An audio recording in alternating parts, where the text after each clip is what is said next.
வணக்கம். தந்தியின் பாட்காஸ்ட் செய்திகளை வாசிப்பது விக்னேஷன்.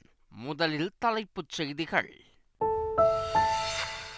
முதலமைச்சர் ஸ்டாலின் தலைமையில் இன்று தமிழக அமைச்சரவை கூட்டம். துணை முதலமைச்சர் உதயநிதி பங்கேற்பதால் முக்கிய முடிவுகள் எடுக்கப்படலாம் என தகவல்.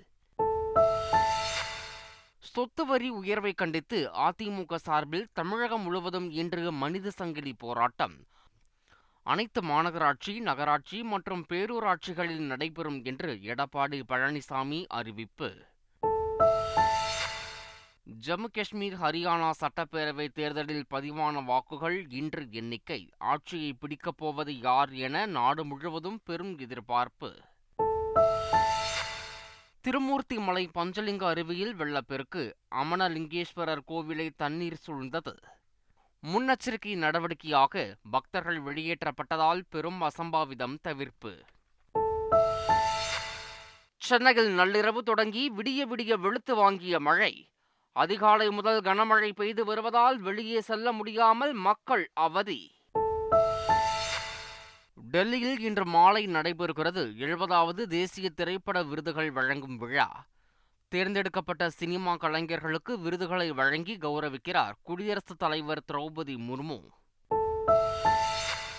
வானில் சுற்றி வரும் சர்வதேச ஆய்வு மையத்தில் தங்கியிருக்கும் விண்வெளி வீராங்கனை சுனிதா வில்லியம்ஸ் அடுத்த மாதம் நடைபெறும் அமெரிக்க அதிபர் தேர்தலில் விண்ணில் இருந்தபடியே வாக்களிப்பார் என தகவல். குவாலியரில் இருந்து விமானம் மூலம் டெல்லி சென்றது இந்திய கிரிக்கெட் அணி. வங்கதேசத்துடன் வரும் 9ஆம் தேதி 2வது T20 போட்டியில் பலப்பரீட்சை. இனி விரிவான செய்திகள். முதலமைச்சர் மு.க. ஸ்டாலின் தலைமையில் இன்று அமைச்சரவை கூட்டம் நடைபெற உள்ளது. சென்னை தலைமைச் செயலகத்தில் இன்று காலை 11 மணிக்கு நடைபெறும் இந்த கூட்டத்தில் பல்வேறு தொழில் முதலீடுகளுக்கு அனுமதி அளித்தல், அரசு திட்டங்கள் மற்றும் அமைச்சர்களின் துறை சார்ந்த செயல்பாடுகள் குறித்து ஆலோசிக்கப்பட உள்ளது. டாஸ்மாக் கடைகளின் எண்ணிக்கையை குறைப்பது குறித்து முக்கிய முடிவெடுக்கப்படும் எனவும் எதிர்பார்க்கப்படுகிறது. துணை முதலமைச்சராக உதயநிதி பொறுப்பேற்ற பிறகும் தமிழக அமைச்சரவை மாற்றத்திற்கு பிறகும் நடைபெறும் முதல் அமைச்சரவை கூட்டம் இது என்பது குறிப்பிடத்தக்கது. சென்னையில் நவீன முறையில் அமைக்கப்பட்டுள்ள கலைஞர் நூற்றாண்டு பூங்காவை முதலமைச்சர் ஸ்டாலின் திறந்து வைத்தார். சென்னை கத்தீட்ரல் சாலையில் தோட்டக்கலைத்துறையின் 6.09 ஏக்கரில் 45 கோடியே 99 லட்சம் ரூபாய் செலவில் பல்வேறு பொழுதுபோக்கு அம்சங்களுடன் உலக தரத்தில் கலைஞர் நூற்றாண்டு பூங்கா அமைக்கப்பட்டுள்ளது. நீண்ட சட்ட போராட்டத்திற்கு பிறகு அரசால் மீட்கப்பட்ட அந்த நிலத்தில் பரந்து விரிந்த பசுமைச் சூழலில் பல வகையான அழகிய அரிய வகை தாவரங்கள் மற்றும் மரங்களை கொண்டதாக இந்த பூங்கா அமைக்கப்பட்டுள்ளது. இதனை முதலமைச்சர் ஸ்டாலின் பொதுமக்களின் பயன்பாட்டிற்காக திறந்து வைத்து பார்வையிட்டார். வண்ணத்து பூச்சி மீது அமர்ந்தும் பறவைக்கு பழம் கொடுத்தும் வண்ண நீரூற்றையும் பார்த்தும் முதலமைச்சர் ஸ்டாலின் மகிழ்ச்சி அடைந்தார். பூங்கா நுழைவு கட்டணமாக பெரியவர்களுக்கு 100 ரூபாயும் சிறியவர்களுக்கு 50 ரூபாயும் நிர்ணயிக்கப்பட்டுள்ளது. இந்திய துணைக்கண்டத்திற்கே முன்னோடி திட்டமாக திராவிட மாடல் அரசில் செயல்படுத்தப்பட்டுள்ள மக்களை தேடி மருத்துவம் திட்டத்திற்கு உலக அங்கீகாரம் தேடி வந்திருப்பதாக முதலமைச்சர் ஸ்டாலின் பெருமிதம் தெரிவித்துள்ளார்.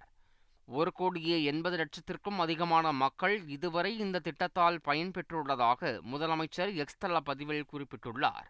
ஒவ்வொருவரது இல்லத்திற்கும் சென்று மருத்துவ சேவைகளை வழங்கும் இத்திட்டம் சமூகத்தில் ஏற்படுத்தியிருக்கும் தாக்கத்தின் அடையாளமாக ஐக்கிய நாடுகள் அமைப்பின் 2024ஆம் ஆண்டிற்கான United Nation Interagency Task Force award விருது கிடைத்துள்ளதாக முதலமைச்சர் ஸ்டாலின் பதிவிட்டுள்ளார். சொத்து வரி உயர்வை திரும்பப் பெற வலியுறுத்தி அதிமுக சார்பில் இன்று மனித சங்கிலி போராட்டம் நடைபெறவுள்ளது. சொத்து வரி உயர்வை கண்டித்து அதிமுக சார்பில் மனித சங்கிலி போராட்டம் நடத்தப்படும் என அக்கட்சியின் பொதுச் செயலாளர் எடப்பாடி பழனிசாமி ஏற்கனவே அறிவித்திருந்தார். அதன்படி இன்று காலை 10:30 மணியளவில் தமிழகத்தில் உள்ள அனைத்து மாநகராட்சிகளுக்கும் உட்பட்ட வட்டங்கள், நகராட்சிகள் மற்றும் பேரூராட்சிகளில் இந்த மனித சங்கிலி போராட்டமானது நடத்தப்பட உள்ளது. சாம்சங் நிறுவன தொழிலாளர்களின் போராட்டத்தை முடிவுக்கு கொண்டுவர அமைச்சர்கள் தாமு அன்பரசன், டி.ஆர்.பி. ராஜா, சி.வி. கணேசன் தலைமையிலும் தொழிலாளர் நலத்துறை ஆணையர் முன்னிலையிலும் சென்னை தலைமைச் செயலகத்தில் முத்தரப்பு பேச்சுவார்த்தை நடத்தப்பட்டது. ஊதியத்தை உயர்த்தவும், இடைக்கால சிறப்பு ஊக்கத்தொகையாக மாதம் 5,000 ரூபாய் வழங்கவும் உள்ளிட்ட 14 முடிவுகள் எடுக்கப்பட்டு ஒப்பந்தம் கையெழுத்தாகியுள்ளது. பின்னர் செய்தியாளர்களிடம் பேசிய அமைச்சர் டிஆர்பி ராஜா, முதலமைச்சர் கோரிக்கையை ஏற்று சாம்சங் நிறுவன தொழிலாளர்கள் பணிக்கு திரும்புமாறு கேட்டுக்கொண்டார். மழை வெள்ள பாதிப்பை குறைக்க சென்னை கிண்டி ரேஸ் கிளப் மைதானத்தில் 4 குளங்கள் வெட்டப்பட்டு வருகிறது. கடந்த 1945ஆம் ஆண்டு கிண்டி ரேஸ் கிளப்பிற்கு அரசு சார்பில் சுமார் 160 ஏக்கர் நிலம் குத்தகைக்கு விடப்பட்டது. இந்த நிலத்தை பசுமை பூங்காவாக மாற்ற அரசு முடிவெடுத்துள்ளது.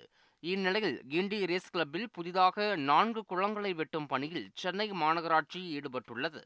இந்த குளங்கள் மூலம் மழைக்காலங்களில் தண்ணீர் தேக்கப்பட்டு வெள்ள பாதிப்பு குறைக்கப்படும் என சென்னை மாநகராட்சி தெரிவித்துள்ளது.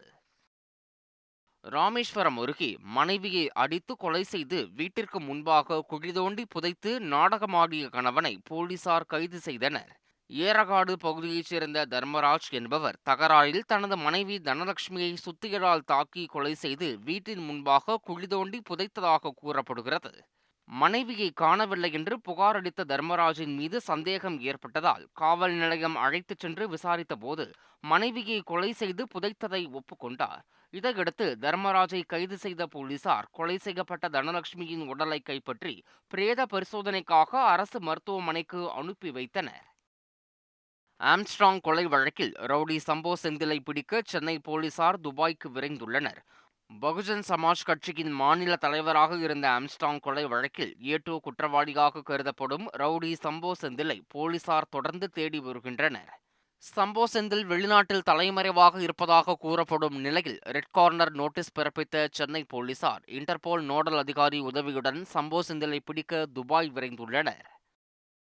இலங்கை கடற்படையால் கைது செய்யப்பட்ட 35 மீனவர்களை விடுதலை செய்ய கோரி பாம்பன் நாட்டுப்படகு மீனவர்கள் மற்றும் உறவினர்கள் ராமநாதபுரம் ஆட்சியர் அலுவலகத்தில் முற்றுகை போராட்டம் நடத்தினர்.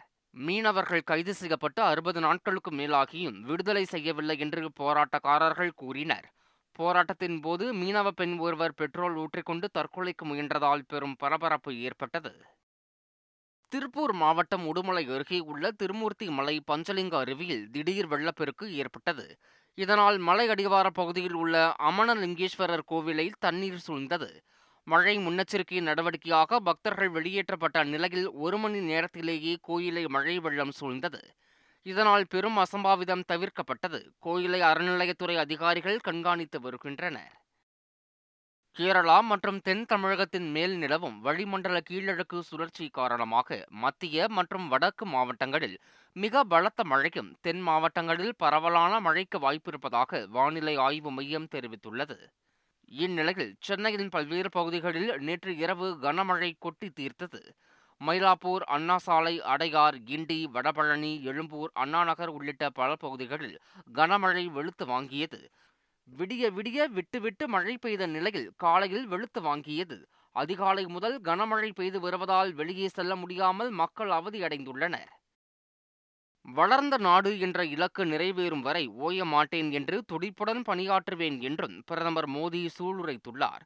கடந்த 2001ஆம் ஆண்டு அக்டோபர் 7ஆம் தேதி குஜராத் மாநில முதலமைச்சராக பொறுப்பேற்ற மோடி 13 ஆண்டு காலம் குஜராத் முதலமைச்சராகவும் அதனைத் தொடர்ந்து 10 ஆண்டுகளாக பிரதமராகவும் தற்போது வரை 23 ஆண்டுகளாக ஆட்சி அதிகாரத்தில் உள்ளார். இதனை எக்ஸ் தளத்தில் குறிப்பிட்டுள்ள பிரதமர் மோடி மக்களின் ஆசீர்வாதங்கள் மற்றும் வாழ்த்துக்களுக்கு நன்றி தெரிவித்துள்ளார். இந்தியா வந்துள்ள மாலத்தீவு அதிபர் முகமது மொய்சு பிரதமர் மோடியுடன் கலந்துரையாடினார். இது தொடர்பாக எக்ஸ் வலைதள பக்கத்தில் பதிவிட்டுள்ள பிரதமர் மோடி, இரு நாடுகளும் கலாச்சார இணைப்பு, காலநிலை மாற்றம், நீர்வளம், விவசாயம் உள்ளிட்ட பல துறைகளில் ஒத்துழைப்பை மேம்படுத்துவதற்கான வழிகள் குறித்தும் இருவரும் விவாதித்ததாக பிரதமர் மோடி தெரிவித்துள்ளார். முன்னதாக மாலத்தீவு அதிபர் முகமது மொய்சு, அவரது மனைவி சஜிதா முகமது ஆகியோர் டெல்லியில் குடியரசுத் தலைவர் திரௌபதி முர்முவை சந்தித்து கலந்துரையாடினர். ஹரியானா, ஜம்மு காஷ்மீர் சட்டப்பேரவை தேர்தலில் பதிவான வாக்குகள் இன்று எண்ணப்படுகின்றன. 90 தொகுதிகளை கொண்ட ஹரியானாவில் அக்டோபர் 5 நடைபெற்ற தேர்தலில் 67.90 விழுக்காடு வாக்குகள் பதிவாகின. ஜம்மு காஷ்மீரில் மொத்தமுள்ள 90 சட்டப்பேரவை தொகுதிகளுக்கு 10 ஆண்டுகளுக்கு பிறகு 3 கட்டங்களாக தேர்தல் நடைபெற்றது. இந்நிலையில் இரு மாநிலங்களிலும் இன்று வாக்கு எண்ணிக்கை நடைபெறுகிறது. இதையொட்டி பலத்த பாதுகாப்பு ஏற்பாடுகள் செய்யப்பட்டுள்ளன. ஹரியானாவில் காங்கிரஸ் ஆட்சி அமைக்கும் என்றும், ஜம்மு காஷ்மீரில் தேசிய மாநாட்டு கட்சி காங்கிரஸ் கூட்டணி அதிகப்படியான இடங்களில் வெற்றி பெறும் என்றும் தேர்தலுக்கு பிந்தைய கருத்து கணிப்புகள் தெரிவிக்கின்றன. 70வது தேசிய திரைப்பட விருது வழங்கும் விழா டெல்லியில் இன்று மாலை நடைபெறுகிறது. 2022ஆம் ஆண்டுக்கான தேசிய திரைப்பட விருதுகள் ஆகஸ்ட் 16இல் அறிவிக்கப்பட்டது. சிறந்த தமிழ் திரைப்படமாக பொன்னியின் செல்வன் முதல் பாகம் தேர்வு செய்யப்பட்டது. சிறந்த இசையமைப்பாளராக ஏ.ஆர். ரஹ்மான், சிறந்த ஒளிப்பதிவாளராக ரவிவர்மன், சிறந்த சவுண்ட் டிசைனராக ஆனந்த் கிருஷ்ணமூர்த்தி என பொன்னியின் செல்வன் முதல் பாகம் 4 விருதுகளை தட்டிச் சென்றது. சிறந்த நடிகையாக திருச்சிற்றம்பலம் படத்திற்காக நித்யா மேனன் தேர்வு செய்யப்பட்டார். சிறந்த நடிகருக்கான விருது காந்தாரா படத்திற்காக ரிஷப் ஷெட்டி தேர்வானார். டெல்லி விஞ்ஞான் பவனில் இன்று மாலை நடைபெறும் விழாவில் குடியரசுத் தலைவர் திரௌபதி முர்மு தேசிய திரைப்பட விருதுகளை தேர்ந்தெடுக்கப்பட்டவர்களுக்கு வழங்கி கௌரவிக்கிறார்.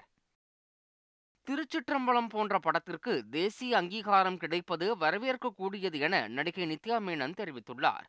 தேசிய விருது வாங்குவதற்காக டெல்லி சென்ற நித்யா மேனன் தந்தி டிவிக்கு பிரத்யேக பேட்டியளித்தார். திருச்சிற்றம்பலம் படக்குழுவினர் குடும்பமாக பழகினோம் என கூறிய நித்யா மேனன், திருச்சிற்றம்பலம் படம் குறைந்த செலவில் எடுக்கப்பட்ட படம் என்றார். திருப்பதி ஏழுமலையான் கோவிலில் பிரம்மோற்சவம் கடந்த 4ஆம் தேதி கொடியேற்றத்துடன் தொடங்கிய நிலையில் முக்கிய வாகன சேவையான கருட சேவை இன்று இரவு நடைபெறவுள்ளது.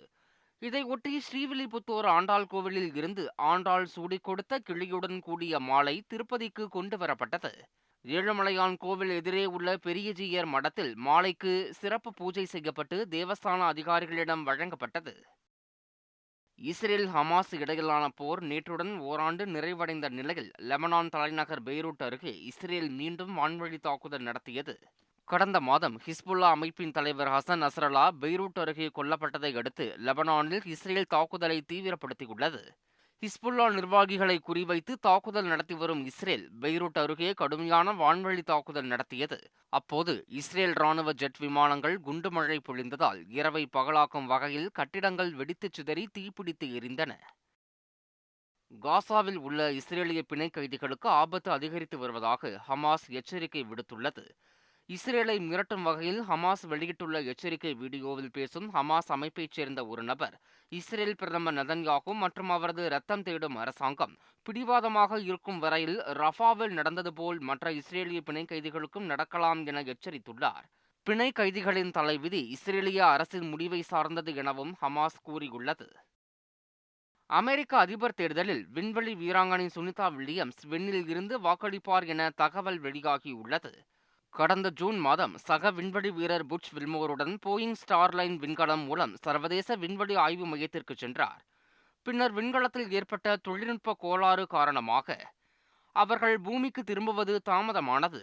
விண்ணிற்கு சென்றுள்ள ஸ்பேஸ் எக்ஸ் விண்கலம் மூலமாக இருவரும் வரும் பிப்ரவரி மாதம் பூமிக்கு திரும்புவார்கள் என அறிவிக்கப்பட்டுள்ளது. இந்நிலையில் அடுத்த மாதம் நடைபெறும் அமெரிக்க அதிபர் தேர்தலில் இந்திய வம்சாவளி விண்வெளி வீராங்கனையான சுனிதா வில்லியம்ஸ் சர்வதேச விண்வெளி மையத்தில் இருந்து வாக்களிக்க உள்ளார். நாசா விஞ்ஞானிகள் விண்ணில் இருந்து வாக்களிக்கும் முறை கடந்த 1997ஆம் ஆண்டு முதல் அமெரிக்காவில் நடைமுறையில் உள்ளது குறிப்பிடத்தக்கது. இந்தியா வங்கதேசம் இடையிலான 2வது T20 போட்டி டெல்லியில் வருகிற 9ஆம் தேதி நடைபெற உள்ளது. இதையொட்டி சூரியகுமார் யாதவ் தலைமையிலான இந்திய கிரிக்கெட் அணி குவாலியரில் இருந்து விமானம் மூலம் டெல்லி சென்றடைந்தது. டெல்லி அருண்ஜேட்லி மைதானத்தில் 2வது T20 போட்டி நடைபெற உள்ளது. மீண்டும் தலைப்புச் செய்திகள். முதலமைச்சர் ஸ்டாலின் தலைமையில் இன்று தமிழக அமைச்சரவை கூட்டம். துணை முதலமைச்சர் உதயநிதி பங்கேற்பதால் முக்கிய முடிவுகள் எடுக்கப்படலாம் என தகவல். சொத்து வரி உயர்வை கண்டித்து அதிமுக சார்பில் தமிழகம் முழுவதும் இன்று மனித சங்கிலி போராட்டம். அனைத்து மாநகராட்சி, நகராட்சி மற்றும் பேரூராட்சிகளில் நடைபெறும் என்று எடப்பாடி பழனிசாமி அறிவிப்பு. ஜம்மு காஷ்மீர், ஹரியானா சட்டப்பேரவை தேர்தலில் பதிவான வாக்குகள் இன்று எண்ணிக்கை. ஆட்சியை பிடிக்கப் போவது யார் என நாடு முழுவதும் பெரும் எதிர்பார்ப்பு. திருமூர்த்திமலை பஞ்சலிங்க அருவியில் வெள்ளப்பெருக்கு. அமனலிங்கேஸ்வரர் கோவிலை தண்ணீர் சூழ்ந்தது. முன்னெச்சரிக்கை நடவடிக்கையாக பக்தர்கள் வெளியேற்றப்பட்டதால் பெரும் அசம்பாவிதம் தவிர்ப்பு. சென்னையில் நள்ளிரவு தொடங்கி விடிய விடிய வெளுத்து வாங்கிய மழை. அதிகாலை முதல் கனமழை பெய்து வருவதால் வெளியே செல்ல முடியாமல் மக்கள் அவதி. டெல்லியில் இன்று மாலை நடைபெறுகிறது 70வது தேசிய திரைப்பட விருதுகள் வழங்கும் விழா. தேர்ந்தெடுக்கப்பட்ட சினிமா கலைஞர்களுக்கு விருதுகளை வழங்கி கௌரவிக்கிறார் குடியரசுத் தலைவர் திரௌபதி முர்மு.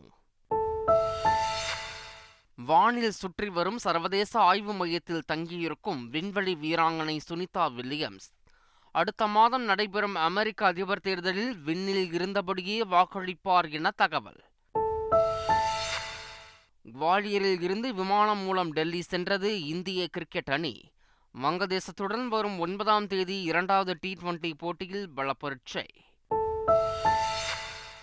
இத்துடன் தந்தையின் பாட்காஸ்ட் செய்திகள் நிறைவடைந்தன.